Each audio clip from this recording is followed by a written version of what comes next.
age again? What's my age again?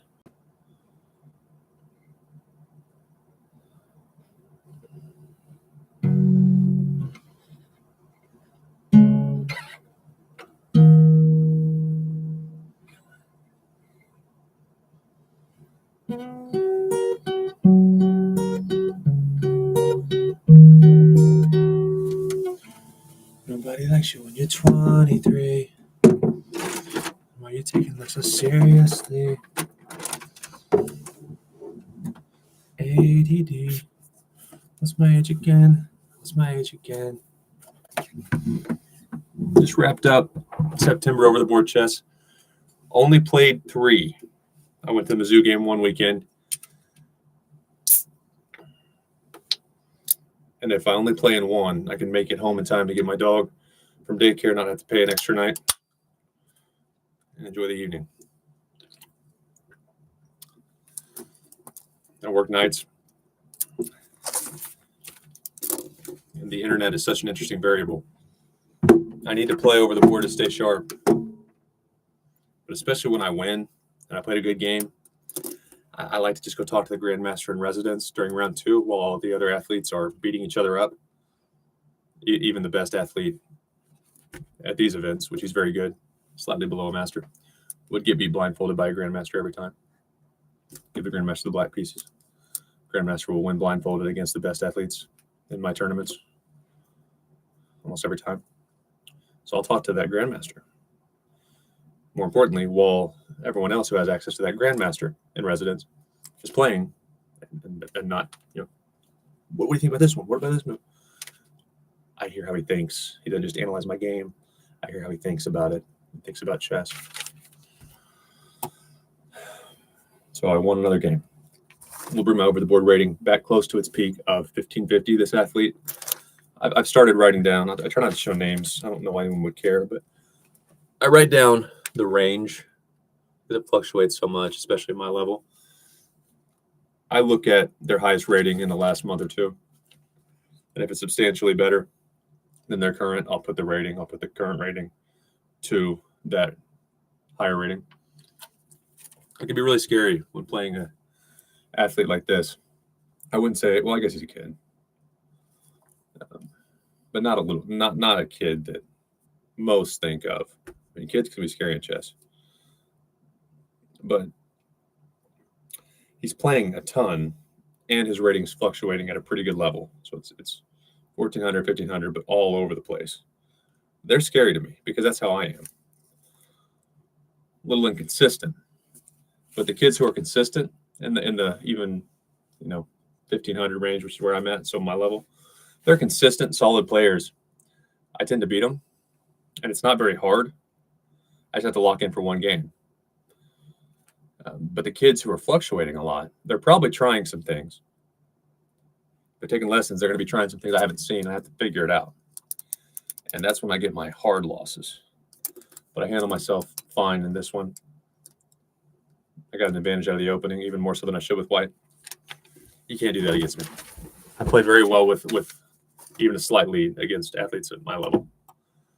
I don't handle disadvantage as well, which is always harder to play from behind. But even against slightly lesser rated players,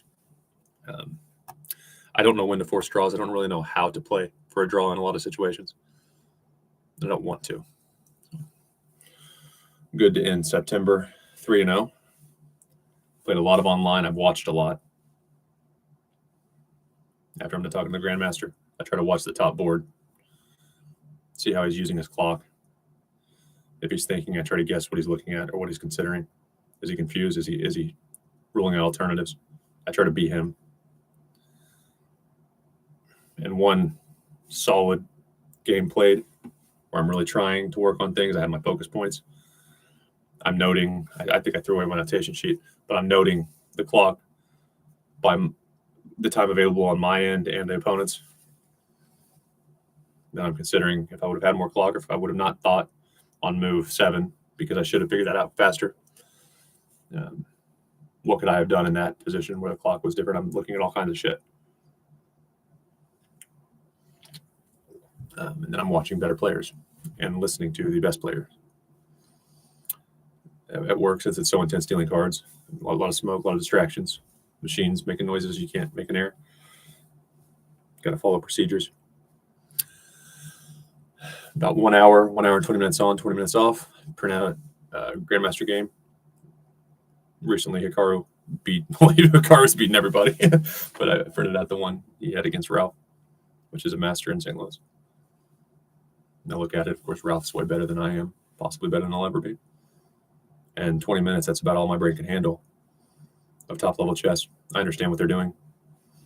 That's not arrogant. It's one thing to understand what a professional athlete is doing, kind of like hitting a baseball. I understand exactly what a pitcher's trying to do psychologically. I played baseball, and I was around friends who played Division I baseball. Went to camps where there were plenty of kids who I'm sure made it to minor leagues. I know what they're trying to do, but I can't do it. I'm at that level of chess now. I get it. Once you explain it to me, I'm good. So 20 minutes for that level of complexity. That's all I can handle. If I have a slow table or dead table, I'm replaying some stuff. And then I get 20 more minutes. That's 6 20-minute sessions, plus my online play and stuff I do after. That's better than having a full-time job in chess by a lot, and counting cards, or not counting cards, dealing cards. All those patterns, different games. I deal different games, so it's switching. Some people play faster. On the rare occasion, someone might try to take a shot. You got to look out for things. Guarantee you that's working the same parts of my brain as chess does. Better than puzzles for a warm-up. I play better chess after I deal cards for 8 hours. I'm going to do my first review of this game I just won before playing a few blitz games.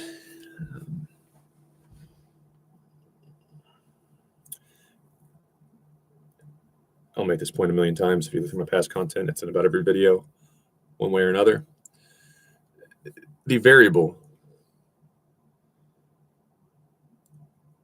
when it comes to mastery or peak performance is opportunities to deploy deliberate practice over a sustained period of time.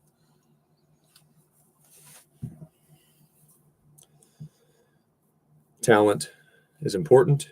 It's better to start any complicated skill young, whether it be piano, code, chess, ballet. I had plenty of exposure to music at a young age. My mom played a lot more piano when I was a kid than she does now. I don't know why she doesn't play anymore. And it's important that it be in your head during childhood. Unfortunately, chess was not in my head at all.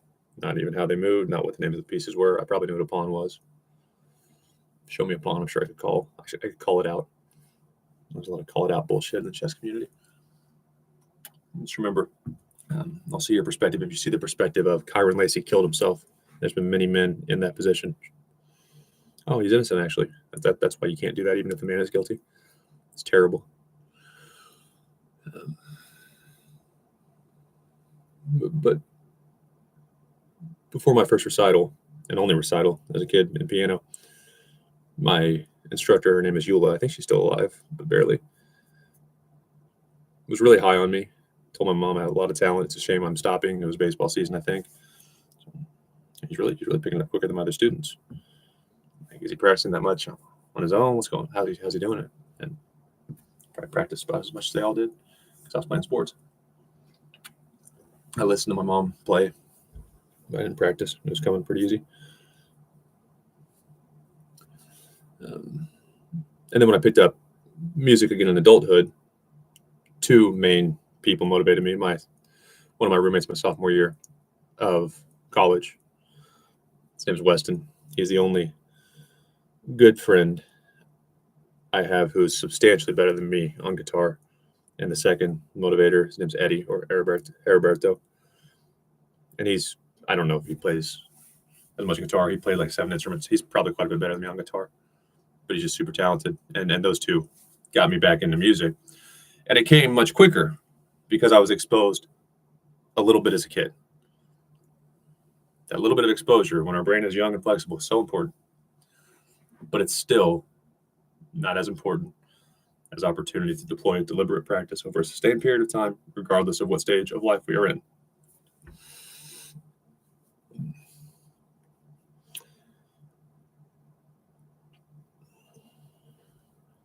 I don't have a problem with corporate America. There's a lot of debate around the H-1B visa, which President Trump just stamped a $100,000 fee per new visa, and there's some, circumstances to that law or that change, but essentially it's $100,000 per new visa, and that's extremely reasonable. He's not saying everyone who already has a visa has to pay that, or you need to get out of our country. He's saying, going forward, you sure you can't find Americans at Harvard? Hey, check Missouri State. Shit. Real hard. Because you're paying $100K. Well, suddenly India is such a big part of our family, and we love and get out of here. Get out of here. We don't want to sponsor you anymore. Well, it's because money makes the world go. We can't make layoffs. We'll have to. I get it. But the environment I was in, I can only speak for what I saw. You don't need to talk about family. You need to go run your business. There's no place for faith or Bible verses. Jesus showed mercy. Oh, but nothing in life is perfect. That's totally okay, but there's no intent to be perfect. It's capitalism at its most evil in Bentonville, Arkansas. And they want to talk about faith. And they want to talk about helping America. And when an atrocity like the Luigi Mangione shooting happens, you know that higher ups are going to have an opinion, and some of them will speak out against violence and how America has no place for. You're right. But what they don't consider is whistleblowers get shot at a much higher rate. Whistleblowers get hurt and harassed than even CEOs.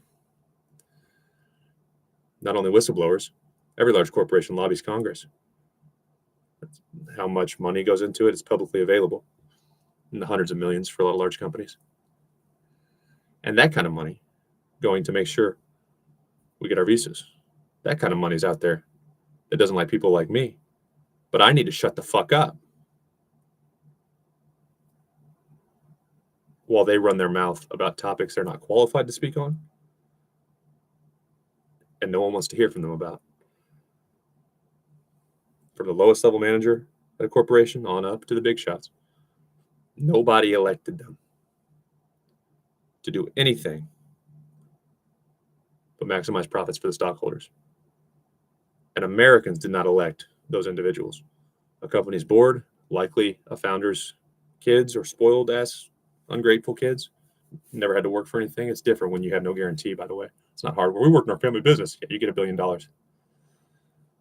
lot of people serving life sentences, if you let them out, and you guaranteed them $1 billion, they'd get cleaned up and you'd see how hard they work. The pieces of shit you wouldn't look at if they were dying on the side of the road. So I don't want to hear about hard work.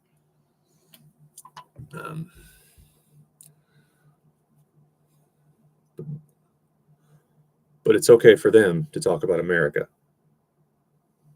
And even politics. I shouldn't have to hear go vote. I don't want to hear your favorite Bible verse. You keep that to yourself. Just like I got the choice is yours. Shut the fuck up. Well, how dare, this is our house. And how dare you think you can speak about this? Or H-1B is illegal. That's not my opinion. Or me disliking people from India. There's a lot of great people from India. I think America doesn't do a good job incentivizing nerdy pursuits such as software. But why can't I talk about that even while employed? If they, as a globe, everything is global in business now. You're lobbying Congress. You're building in India, so you can't make India mad. And we have to listen to you talk about what's good for America. And the business roundtable. Fuck the business roundtable. Fuck the business roundtable. Give a small business owner fighting for dear life your seat at the business roundtable, Walmart. Nobody believes you. And just like you want the younger generation or me, you want us to earn it, which you can be young and very intelligent. I've heard more stories driving Uber and dealing cards than almost anyone any age in America, really. So don't talk to me about I need to learn and fall in line. Because big shots at a corporation would get very frustrated if they were mocked publicly to the point it hurt their profits about their sustainability numbers, all they're doing for diversity. How dare you mock us? How dare you? How dare you? I see 5 straight white boys, baby, back to back to back to back after the founder. So fact check. You're liars. Trending on TikTok, you lie. You're no good. I don't believe that. But they can't handle that. They want the younger generation to accept what they say, even when it's not their field.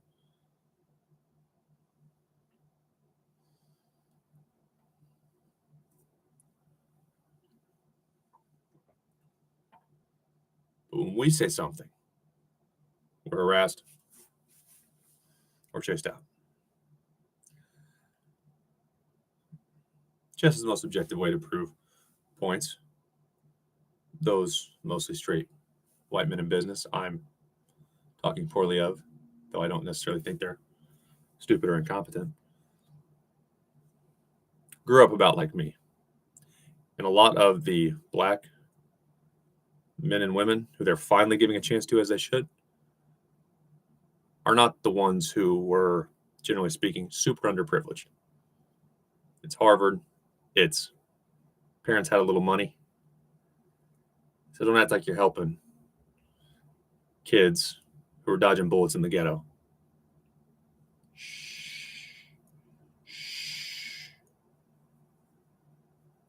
Nobody believes you. Their best trait, though, is a weird form of open-mindedness. Open-mindedness in the sense they want to win so bad. And it's not like they're curing cancer. It's not like Aldi doesn't have bananas. It's not like Amazon doesn't help associates who lost their house via tornado or flood. But their best trait is, with all the bad that comes with getting too big, mainly just heartlessness and not caring about, it's impossible to care about your people. When it gets that big, it's cold. But they would listen to criticism with such an open mind, even if they cringe. But whereas the younger generation, even the ones who are pretty screwed, and don't want to understand how the world works, everything should be nice. Dean Withers. I mean, at least they are kind. They're genuinely decent people. They want good, and if they don't like a person, they don't want bad to happen to him or her. So they listen from the perspective that they might actually care.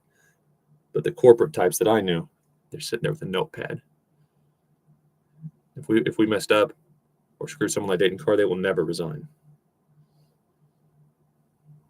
We want to learn. We want to hurt anyone that might risk just a penny of our profits. But they are smart enough to then go, what is he saying? What is she saying? Because a lot of the young customers think like that. We don't have to agree with it, but keep pushing. Yeah, talk about mental health diversity, whatever you have to, but keep pushing because I want the real thoughts. All right, we got it. Now let's adjust to our customers. Keep pushing him. Keep kicking him while he's down. Keep kick him. As long as he talks. Now, yeah, okay, disagree with you on that. That's going to help our business. That's all they fucking care about, and they want to talk about ethics. Make sure if you're not on board with us breaking the law, it doesn't matter.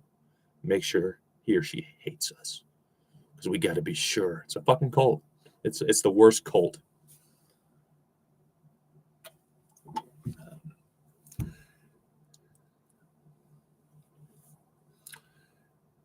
They want to think they're special people. The reality is they had an opportunity, and they didn't completely fuck it up.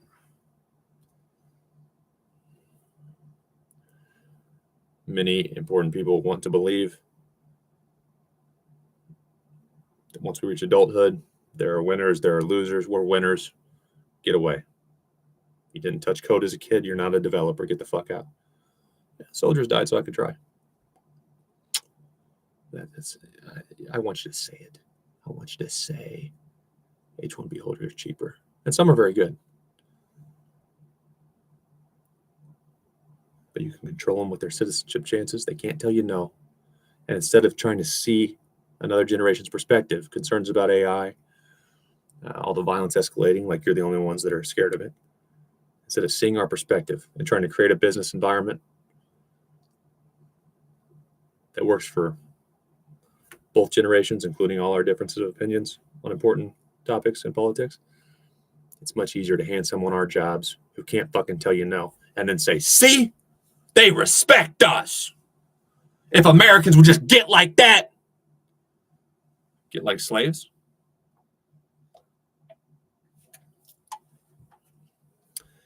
And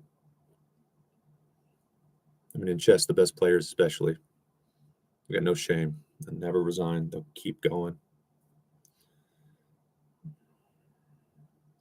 And during COVID lockdown, I was in a brand new house. Had to sell it. Couldn't go to gyms. That's not the time to teach anyone any lessons. COVID lockdown. It's never happened before.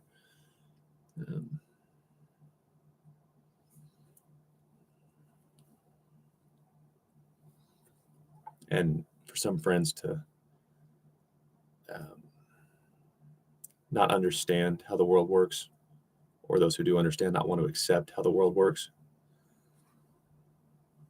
the only thing sadder is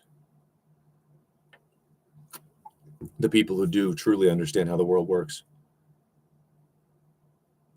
desperately want to keep it the same while they talk about working to change it. Here's all the things we're doing. The Business Roundtable, help Americans and younger Americans have opportunities. That's a Business Roundtable. And you're going to fucking hand a bunch of consultants from India our jobs, who are not immigrants, by the way. It's not racist. That's exactly what they are, or what they're not. They are guest temporary workers. It's a non-immigrant visa. I'm not discriminating against. See, I bet it's Mexicans too. It's not an immigrant visa. Look it up. They're not immigrants. But then use that influence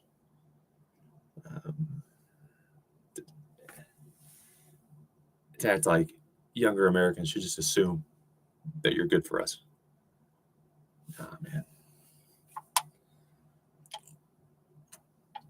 Almost anyone can learn almost anything. And I have a lot of motives. But someone could be a complete jackass. Con man, con woman.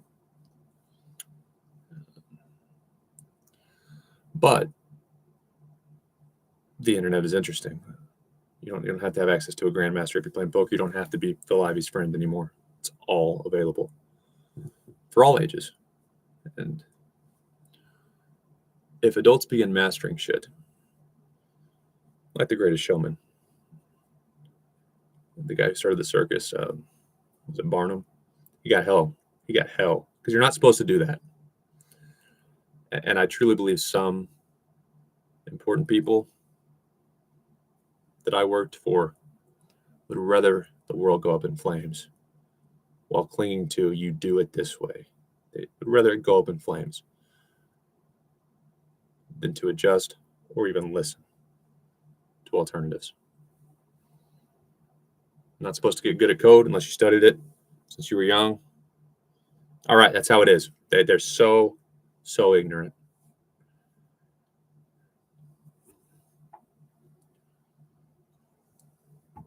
And the only way I can cope, maybe I'm incorrect in the following thought, but it keeps me sane, is no person is even close to all good or even close to all bad. Helps me not hate people. The whole high character argument. We want people who are high character for our business. I hope not. I think you can incentivize a bad apple. Bad. History of bad. Grew up bad. Grew up stealing. No guidance. Highly autistic. Incentivize. Encourage. And he or she will be just as good as a high character person. High character and agreeable. High character and agreeableness are not synonyms. And if I'm wrong, and some people are high character and some aren't, I have to hate a lot of people that I don't want to hate. Okay.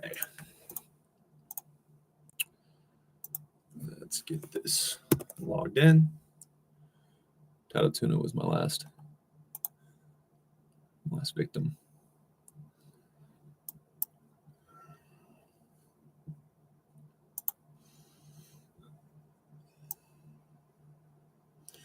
I played as white.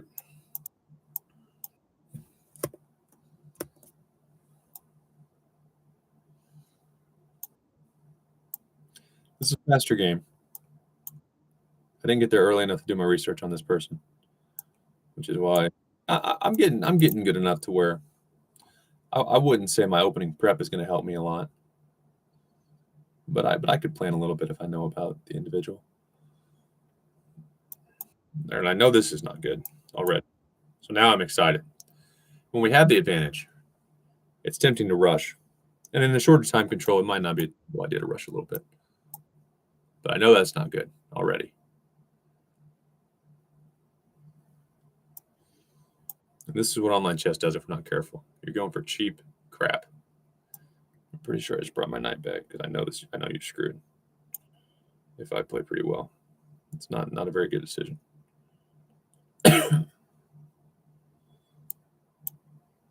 Yeah, I figured there. And then you'll go here. Okay. Yeah, I guess so.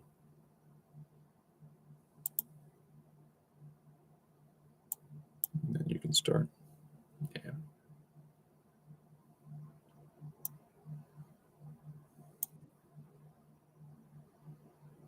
And D3, I was talking to the Grandmaster about this. It's not necessarily better.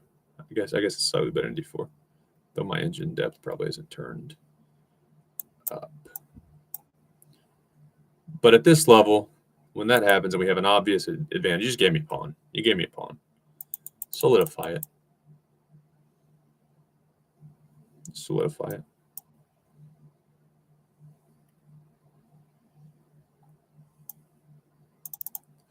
That's a bit of a conservative move.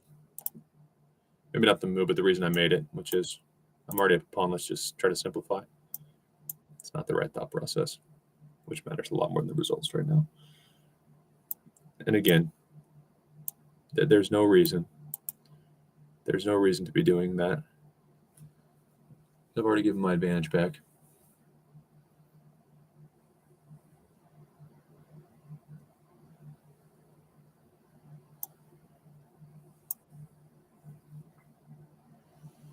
And watch queen d3. But I went here, basically thinking I messed up. I've got to give a pawn away. I would much rather you take that pawn from me and maintain my center, as opposed to the opposite, which is defend that however I want to, and then lose that pawn. I don't want to do that.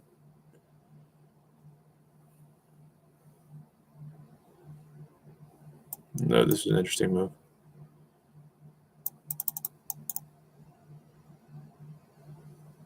Yeah, I like that. See, I'm seeing my options pretty good and pretty quickly. I'm always picking the right ones when there's a clear better move of the options, but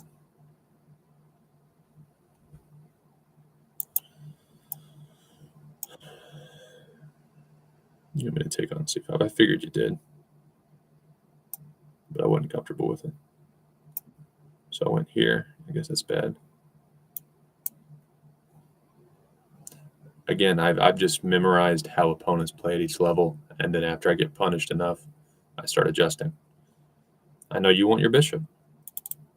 And sometimes, which is how you can tell when I'm tired, sometimes it gets very clear I shouldn't do that. But I've just seen how they react enough. He wants to keep that bishop. So fine, keep your bishop and lose the game. That's what happened. You can't do that. You had no space for the rest of the game, and I just kicked your ass. And this is a pretty good player. I've been fortunate this month. Pretty good players, and I've watched them play other games too, because a lot of the times on the weekends it's the same players, especially Sunday. They're not playing very well against me. I've seen them play really good games. They just don't play well against me for some reason. 15. Yeah, I didn't like that. I didn't know why, but I didn't like that. 16.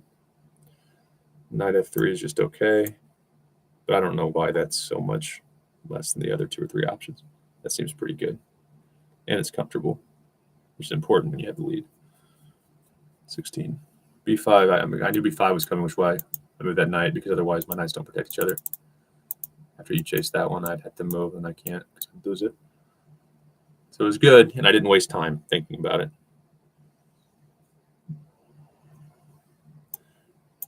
Now b5, which apparently is still the best move.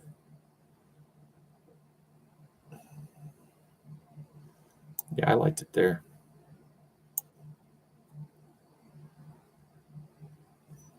I don't see a reason for it to not be there.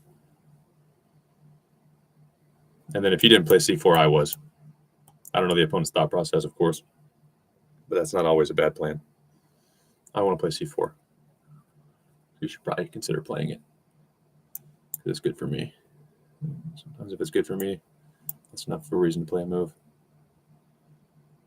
17.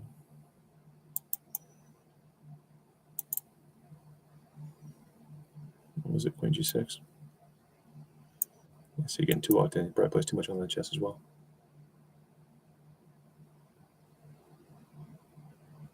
Did I go h4? No, that can't be right.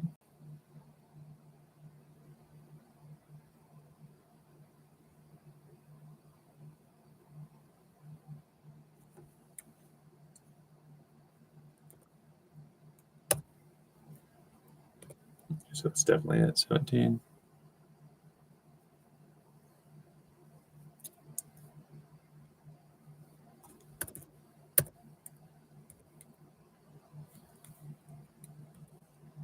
Oh, no, that's what I did. That's right.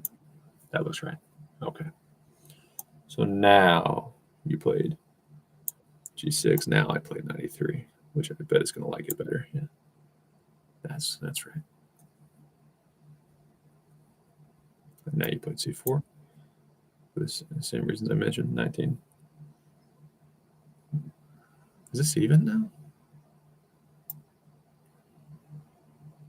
No, probably.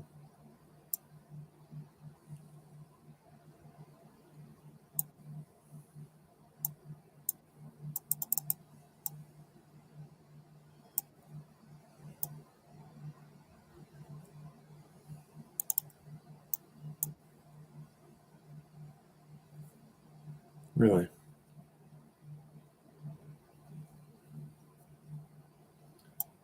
I'm just here to win chess battles. What can I say? I'm not doing a very good job picking the best moves, but that's not my job. To pick the best moves. I like that move. I like that move when I made it. I like it now. Apparently the engine does too. You gotta play a bishop move. When you didn't play a bishop move here, I felt like you were screwed. I'm probably right. I mean, you played here, which I guess it's fine because here, and then I'm threatening a rook. You can't move your rook to defend this, and if that's not guarded, fork. So you'd have to give me your rook at that point and save your queen. So that was kind of sort of a move, but it's over now.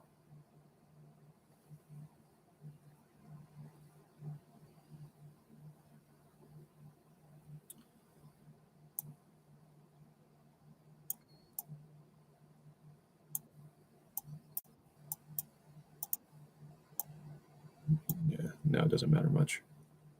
And I'm ahead on time by quite a bit.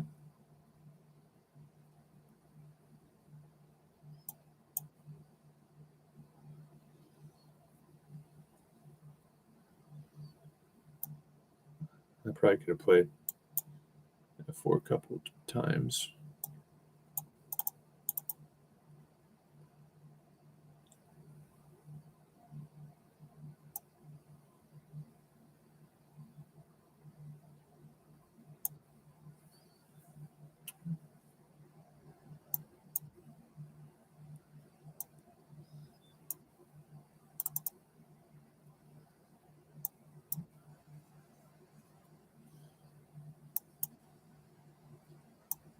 Yeah. Don't have to be real precise at this point. For a longer game, I would always work on making the best moves no matter the position, but I'm going to make sure I win this game. 29, H5. It doesn't matter.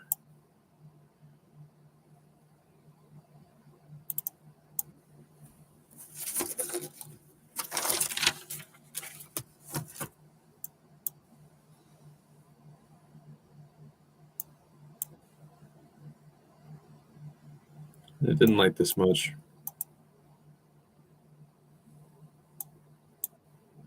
So that's not what happened. That's right, that is what happened. So that's, I stopped taking notes.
What's that error message? Figure it out. Use AI.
It stress me right now.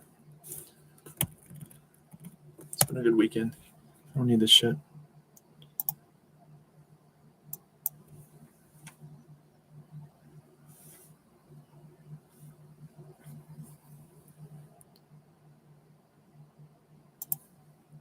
Oh.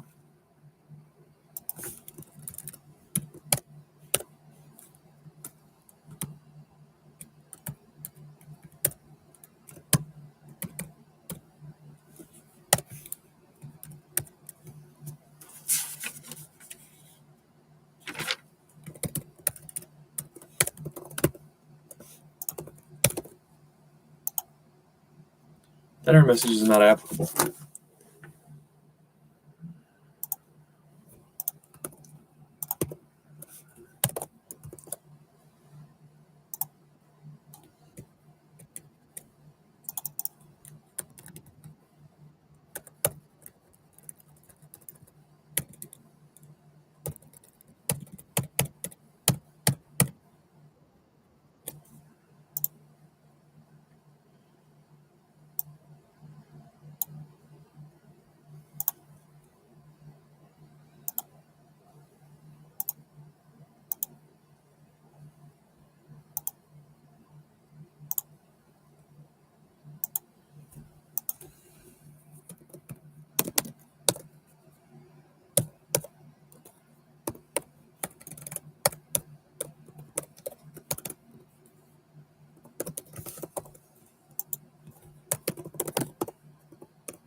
Send that shit to any of my friends.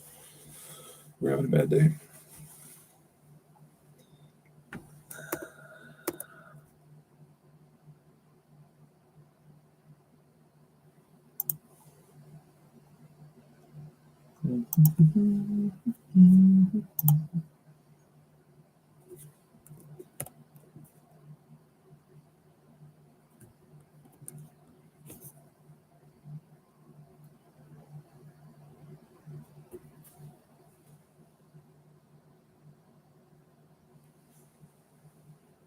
Get an Instagram post up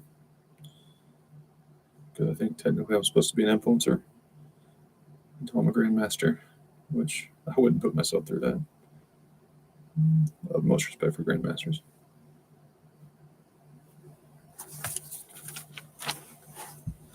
Gotta pose real pretty because life's not fair and no one cares about your skills, your story, or your heart.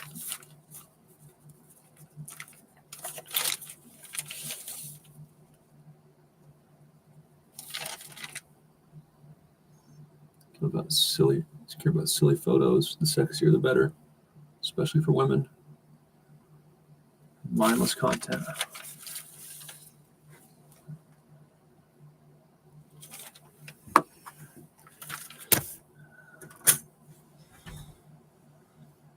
So I'm just going around getting good at the game.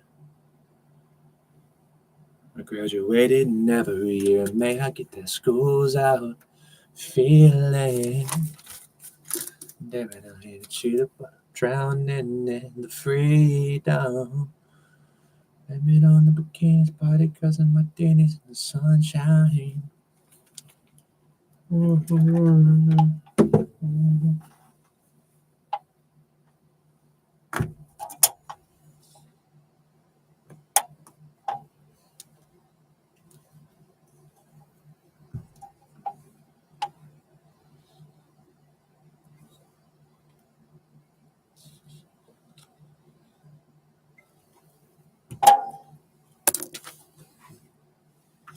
Isn't life perfect?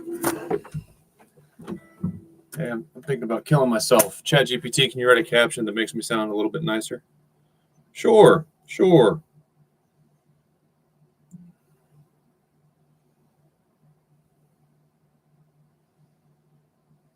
man. My eyes were closing. The one I wasn't blocking my Pepsi. Can't. This is hard. That's not so easy. If you're in a third world country, about to starve to death, I don't want to hear it.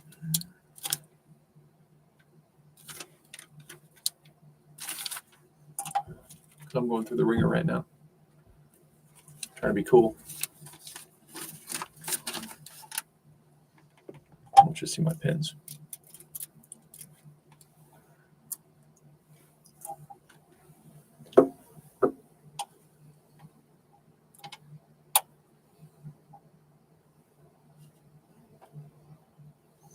How do I hold the pins?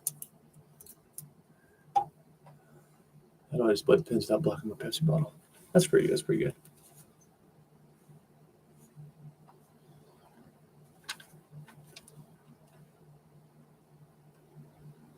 Did I blink again? No, I'm beautiful. Now let's get the filters. Let's get the filters fixed nice and cute. So maybe people will find me interesting.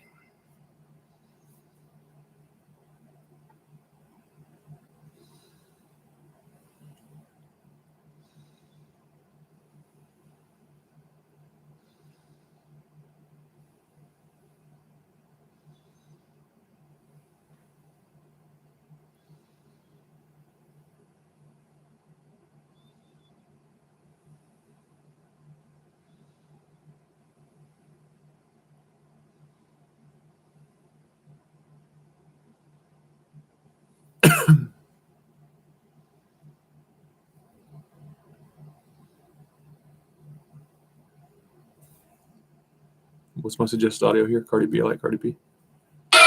Hello, it's me. Hello.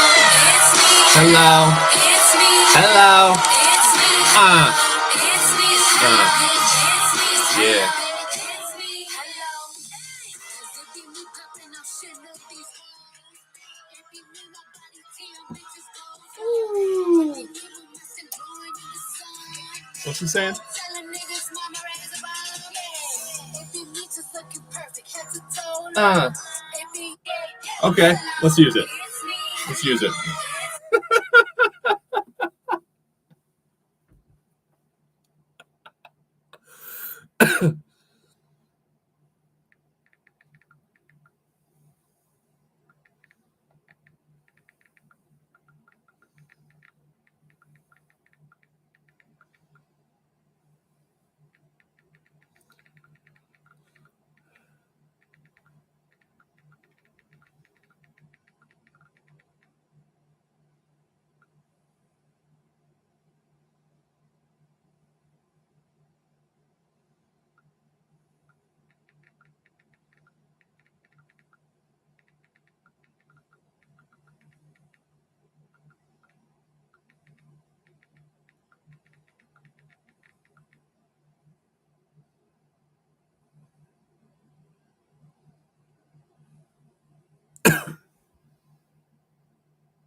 Coming off a sick.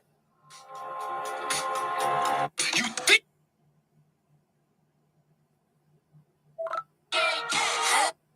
you got I got swagger.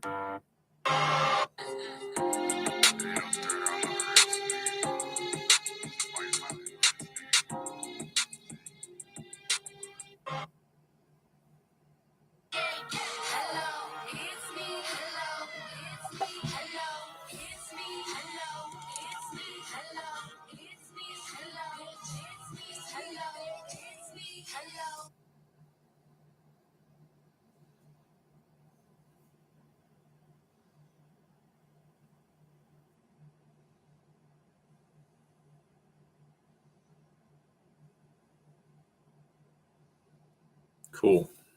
Let's get a few battles in.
I started needing my inhaler again recently. It happened for a stretch when I got my table games dealing license in 2022. Had asthma as a kid, didn't need it. Didn't need my inhaler after a few bad episodes as a kid, maybe like 12 to 14 years old, and I didn't use my inhaler. I don't think I used it in high school, sports, or college. I might have brought it with me. And then, of course, the smoke at the casino. I got it. I got a refill of albuterol inhaler. And I didn't need it until suddenly I was like, damn, I'm glad I had it. And I've been fine for months at my second casino after a 2-year break from dealing. But then suddenly I just can't fucking breathe. So I hope I'm not dying.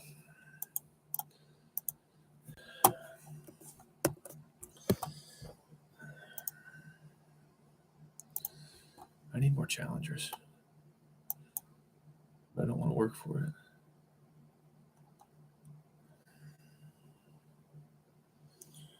Okay, so you're pulling just a huge ass weakness.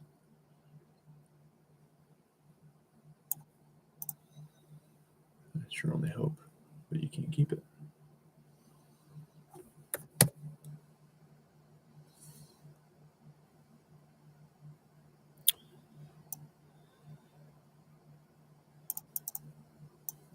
This is a guy that does conditional moves. If he makes any more conditional moves, I'm never playing him again.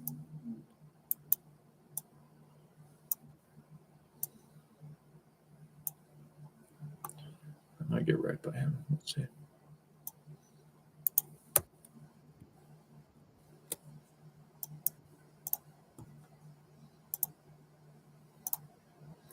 Should really bump this up to 5 minutes so I at least get some value.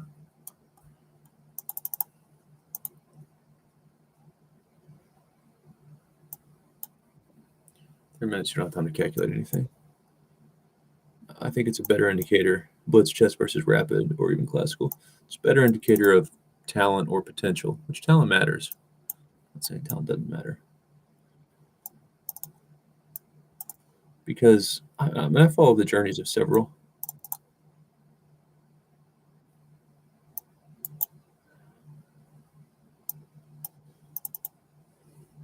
Several streamers.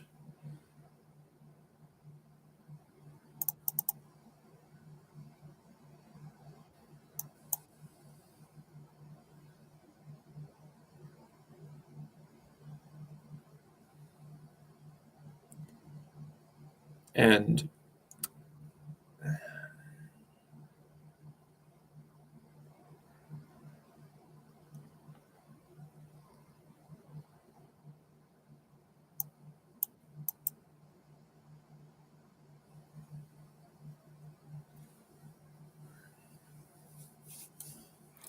anyone who's halfway intelligent and is taking chess kind of seriously,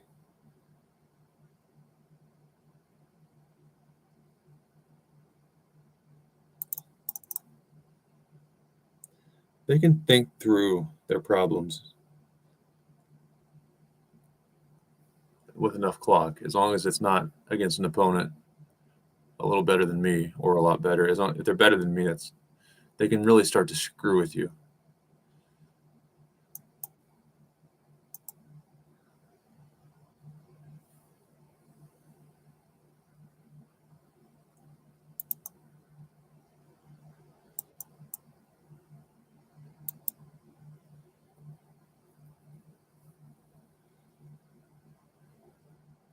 And then you can't just think through things with enough clock.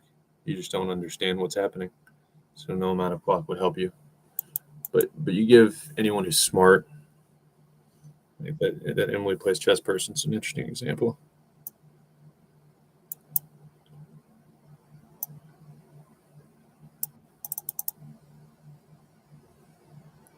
Mainly because she's got a legitimate coach to take her under Taking way under Dina's wing.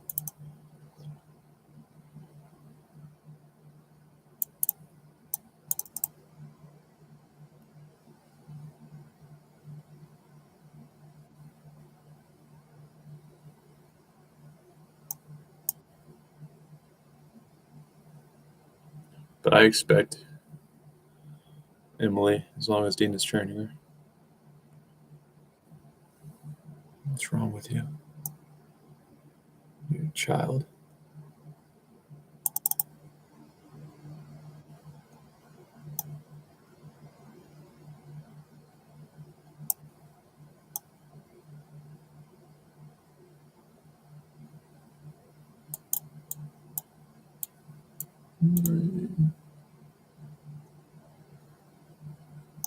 But if you put her in blitz, to me that would be an indicator if she's worthy of a project. Blitz is not as good of a good move.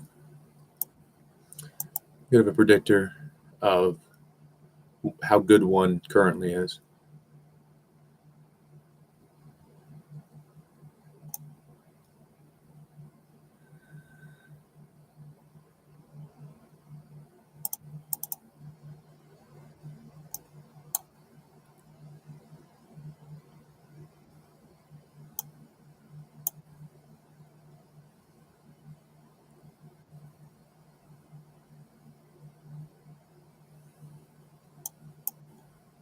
Incompetence is ugly. I hope you're. Oh, shit.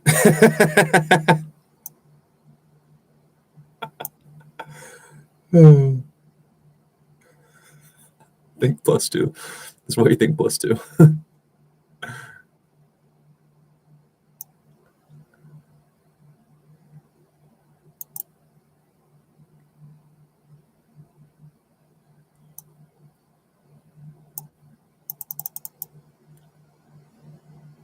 Been a long time though.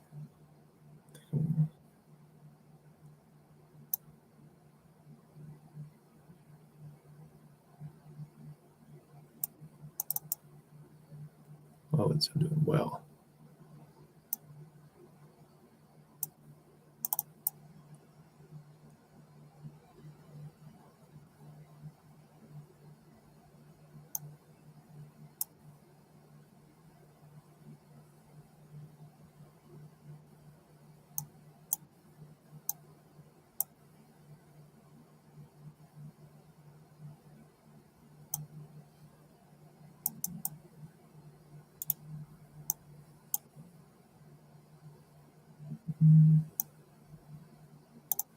Oh shit.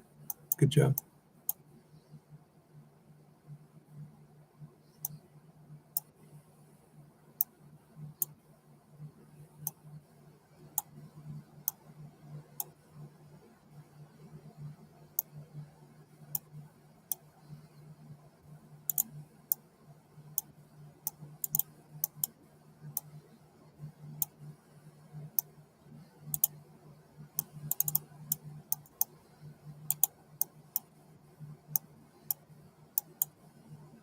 Take it. But if I were a chess business person and it's not a sport where there's a lot of money, also no one wants to do it, you got to be a little bit different. Ideally, a psychopath that could have very easily become, let's say, a violent criminal. As far as I'm going to take this joke, I don't like to get specific with the crime because then you hurt people's feelings. But a psychopath who could have been a very dangerous criminal, but had a good upbringing instead. So no trauma, nothing to escalate a possible genetic mental health condition. That's the type that would want to do this shit. Sit alone in a soundproof phone booth. I look forward to this. I got to get control of my addiction. Nothing's fun about spiraling out of control. This is my vibe. Me in a booth. Learning a skill that even very bright people were supposed to have started before age 10. Tell them who I am. I'm not religious, but when I'm in my phone booth torturing my brain in isolation, I get real lonely. Check on Instagram to see my friends happy, starting their beautiful families. Oh, that's about the point most people would, take a bottle of pills and end it. And that's right when after I'm done crying, get the computer back on. Always clear cache with all the hacks happening. It would be better to have all your data stolen but clear cache than to have identity protection and not clear cache for real. And so after I clear cache and I log back in, put in all my credentials, start playing chess again, I wipe the tears from my eyes, and that's when I start streaming. And that's about as happy as I've felt in my 30 years.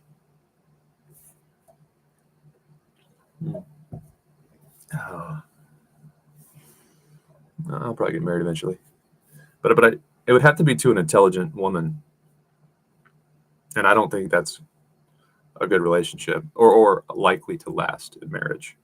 To intelligent people, I recommend intelligent women marry a teacher.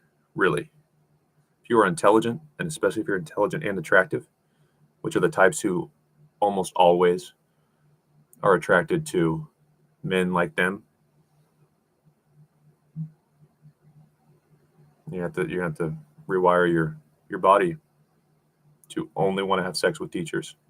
Otherwise, you can endure a life of painful, humiliating divorces that tear not only your kids from you, but your family apart. So if you're intelligent and hot, I would recommend marrying a teacher.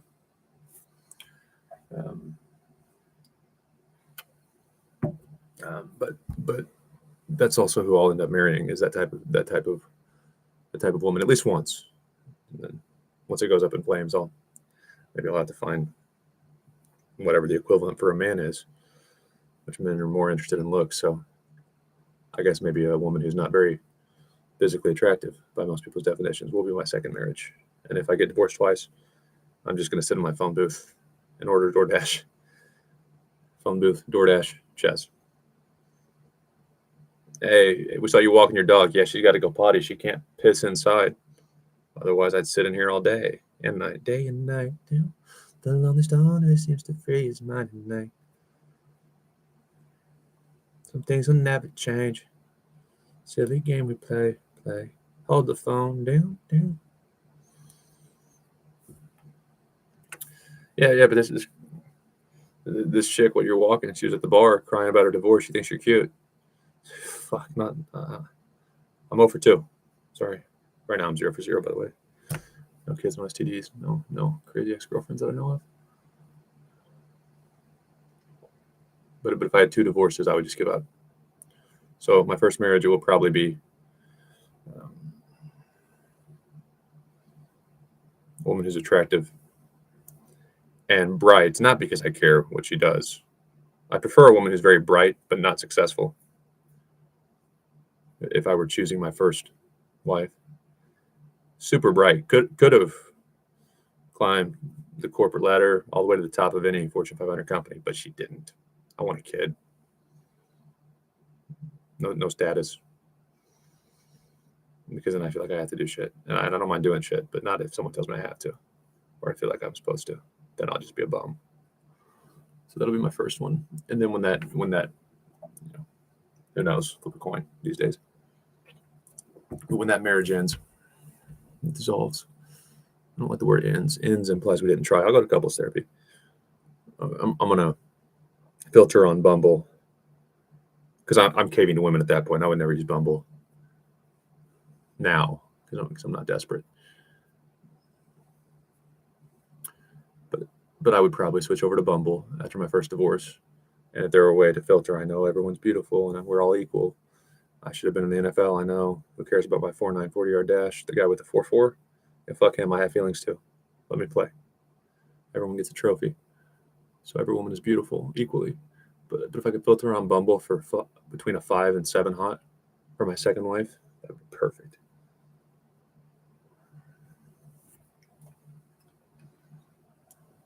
the intelligence for my first wife is simply so she understands my jokes, even when I'm tired like this, and I don't use my facial expressions to match my sarcasm. So I don't feel like putting the thought in. I'm a burnout for the day. Not as young as I once was either. But I need her to be bright enough to understand my jokes. And when couples therapy begins, which it should for everybody, that's why. Oh no, we love each other. You should have fucking got a prenup. Because if you're open-minded enough to get a prenup, you're probably open-minded enough to go to couples therapy when it gets hard, and it will always get hard. Yeah. Prenup.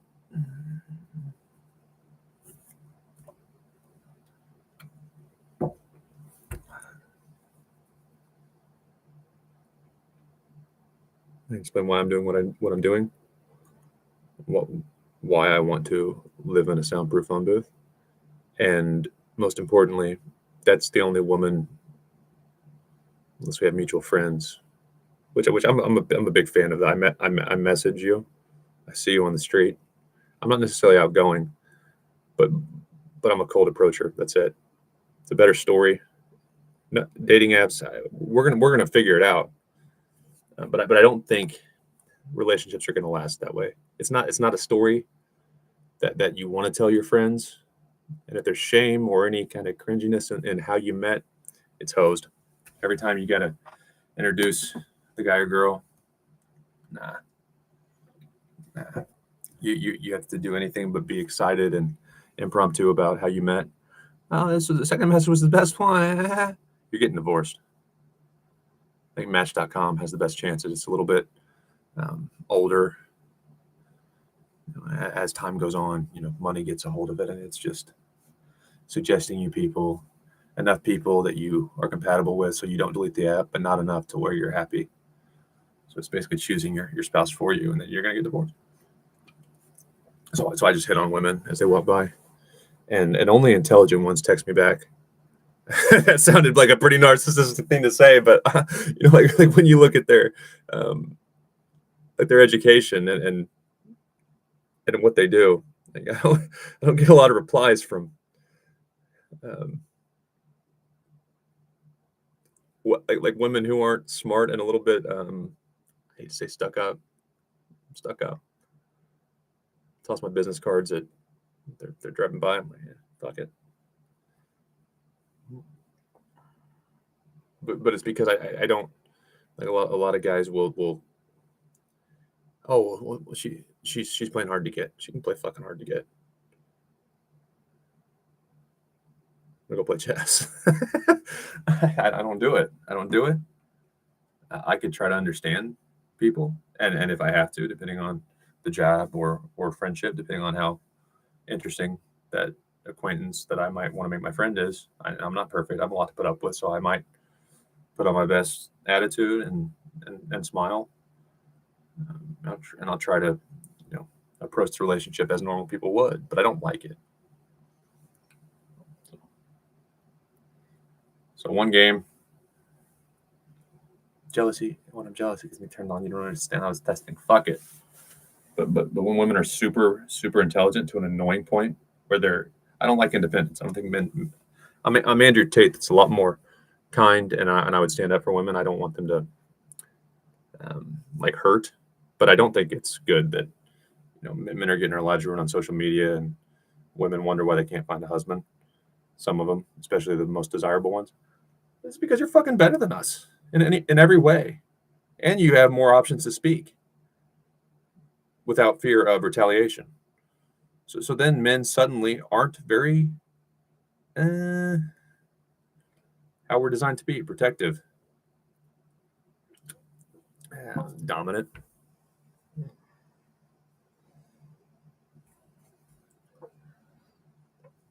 Anyway.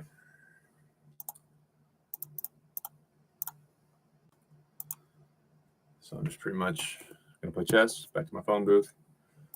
We'll give 2 marriages a try. By then, I should be in my late 40s.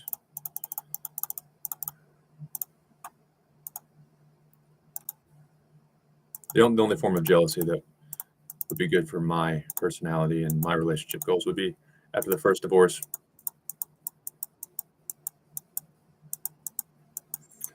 We both picked someone worse, realized it wasn't so bad.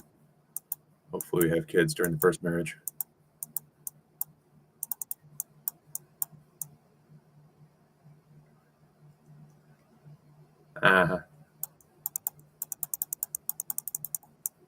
This is my signature. Just win a chess battle, however you have to.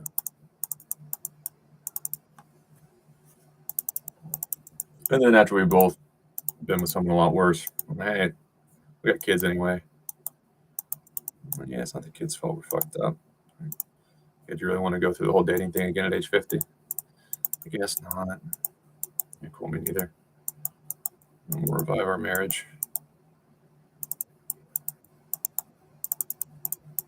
And most importantly, I won't get any slack for being at the chess club every weekend, playing basketball or whatever I want to do with my time.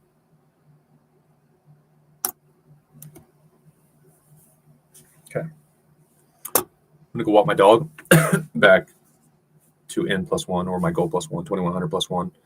I can get 2200 blitz without too much trouble. And it'll be this year. And to start off 2026, I expect my bullet rating will still be what it is, which is 2105. My blitz rating will be N+1, 2200 +1 win. I'll start 2026 with a rapid speed crawl. And I better be 1700 over the board by December 31st of 2025. That way I have from January 1st of 2026 to my birthday, which is March 7th, I'll be 31, to go from 1700 to 1800. And I have not worked on my openings. I know the basics. And of course, I'm working on applying opening principles in each game, but I'm not, prepping anything per se. So 1700, haven't worked on in game, haven't done anything but consistently apply opening principles. So I'm not worse out of the open, but I'm not trying to be better. So you fix my end games, and I start really taking opening seriously, maybe take a lesson or two with a master player or better, strictly on openings. And I can go from 1700 to 1800 in 3 months. That's my goal. 1700 over the board, 2200 in blitz. By the end of this year, to set the stage for a rapid speed crawl online, and 1700 to 1800, so I can be 1800 USCF by my birthday. And that'll give me the option to quit. I'm serious. That's how I work. Some of the things I said during that, I'm tired. I don't have my bubbly facial expressions. So you know that I'm not being completely serious when I talk about divorces and how nasty the world is. But I'm serious. You just played that much. You're basically addicted to online chess, and now you're just going to quit? Probably not. But I'm the type to do that. The same types that figure out things like this or are willing to put in the ridiculous amount of time, when we don't have to, are the ones who, out of the blue, just stop showing up. I got my goal. I'm moving on to the next thing. We'll see you. I assess that the LOE, or level of effort, to go from 1800 to 2000 is a lot more than going from 1500 to 1800. And I don't want to. So we'll see. I'm moving. But most likely I will try to get, if I get to 1800, or it's clear that I'm on track before I have to renew my lease in St. Louis,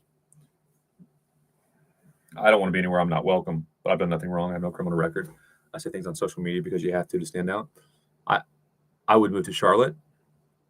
It seems like the number 2 chess city, depending on how you define it, a little younger. And I'm all about St. Louis. Grew up in Springfield, Missouri. I was heartbroken when Stan Kroenke sold out the Rams and lied to us. People in St. Louis are good. I've talked to small business owners that suffered because of that. Not just selfish decision, but just dishonesty. Not giving small businesses and restaurants time to prepare. And I want to see St. Louis do well. It's the only big city that I care about. I don't want bad things to happen to other big cities, but the only big city that I actually care about or would sacrifice my time and energy for, if there was some way I could help, it would be St. Louis. That being said, I've driven in the ghetto, and it's been a great eye-opener.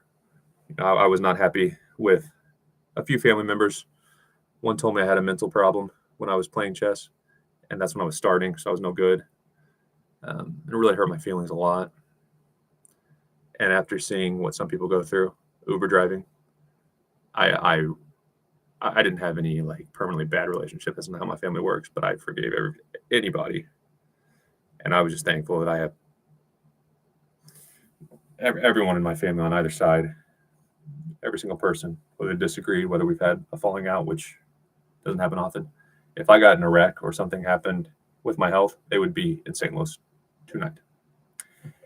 And I got, unfortunately, it took me seeing that not a lot of people don't have that to be like, all right, it wasn't personal.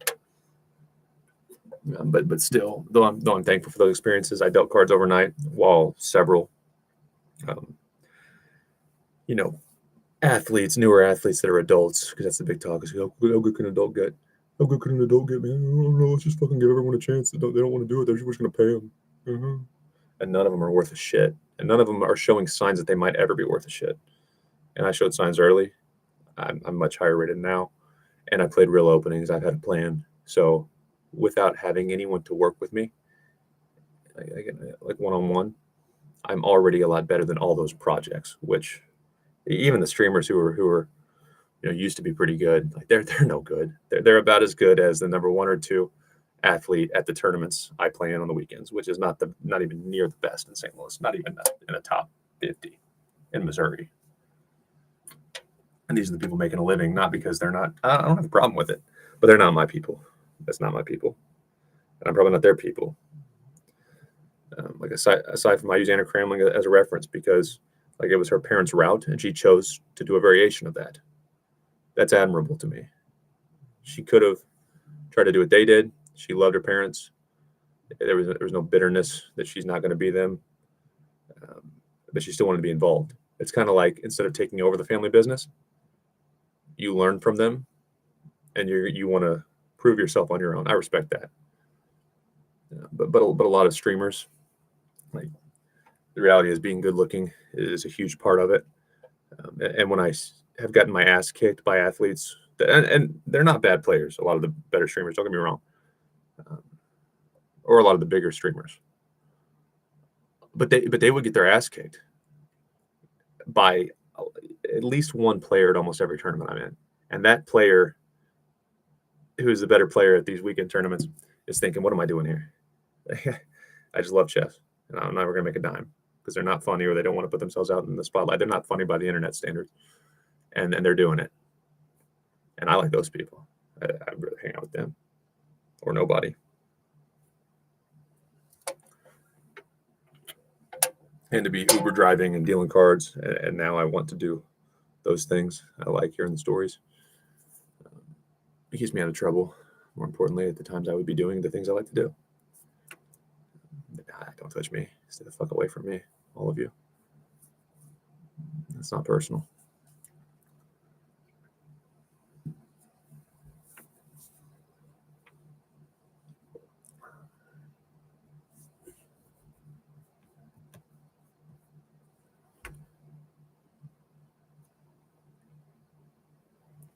And that's how life works.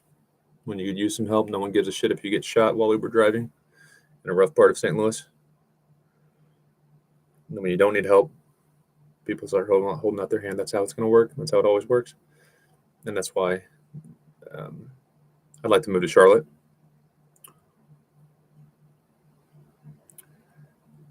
For a couple years. Like I said, no hard feelings for St. Louis. I think that to call it out stuff, their goal is important, but how they're going about it is stupid, and it's going to ruin people's lives. I don't support it. I feel like St. Louis is old school. It's not bad to be old school. And as far as the chess capital of America, I saw Hans Niemann not get invites, even though he's qualified by rating. And before he trashed a hotel, he pulled it.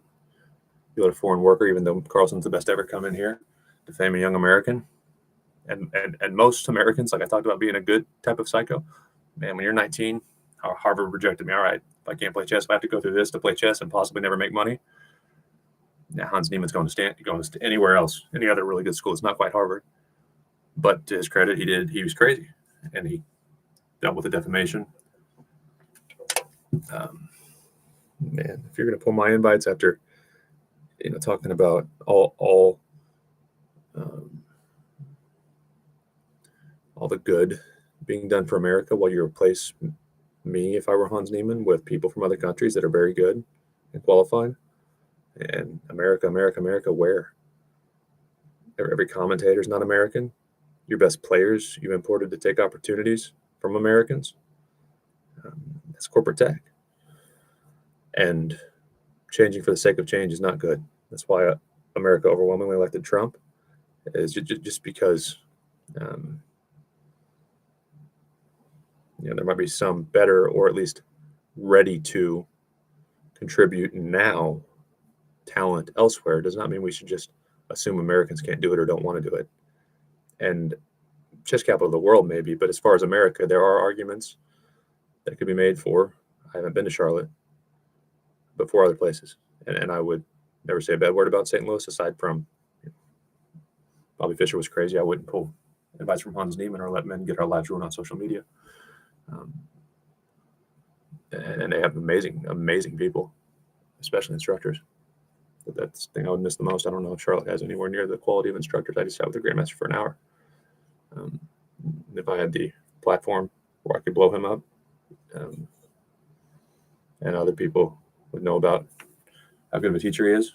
You don't think you can learn chess, man? He's good with all levels. Really was for me, and I worked with him a little bit before I was any good, and now I'm better. And he still has adjusted his delivery, and just like St. Louis, they've got a lot of good things going. But never be loyal. If they're not taking care of you when you had little or nothing to offer. And going back to the Stan Kroenke example, I don't hate him because he's a businessman or he saw a better opportunity in LA. I hate him because he had hidden messages that he was going to fuck the city and not give us time to prepare. That only came out because he was going to lose the lawsuit. He was going to lie, watch people suffer. And unfortunately, I see a little bit of their perspective now. I'm not saying I would do that. It's harder to be a decent person when you have the opportunity to do bigger and better things. And at the end of the day, made St. Louis mad. We won a lawsuit because he broke the fucking law. Blatantly lied. It's against NFL bylaws to do what he did. It wasn't just an expansion like within the St. Louis Cardinals football team moved a long time ago. It was blatant disrespect and a lie. But Kroenke is not completely wrong in the sense, if you're loyal to people, they probably aren't going to be loyal back, and some would not care if you suffered. And I learned that the hard way. Some small business owners that get buried by large corporations sometimes can't get away with some of the questionable actions a large business with really good corporate lawyers and money might get away with. Yeah, some of those people weren't kind to me during COVID that I either Uber drove or dropped people off at, until they realized I was dropping someone off. Hey, get off my property. I'm like, hey, I'm just bringing your fucking worker, man. And so if you're too loyal, or you think, oh, I'm hurting a city with good people, it's not they're bad people, but if you don't have anything to offer them, they might not care if you got shot Uber driving. Which is why I wouldn't mind go to Charlotte. Nothing against St. Louis for a few more years, and then once my grandparents are really old, where they need help, and I want to spend their last good years with them, I'll move back to St. Louis, assuming I keep playing chess. That way I got another experience, really branched out and got out of my comfort zone because I didn't want to go too far away during COVID. And then come back to St. Louis. That's been the last, probably 35 or 36 by then. I moved to Charlotte for a while. My last really, really, really short mental years, maxing out my chess ability. Get some rest. Have a great week of work and sleep before a breakthrough month of chess in October.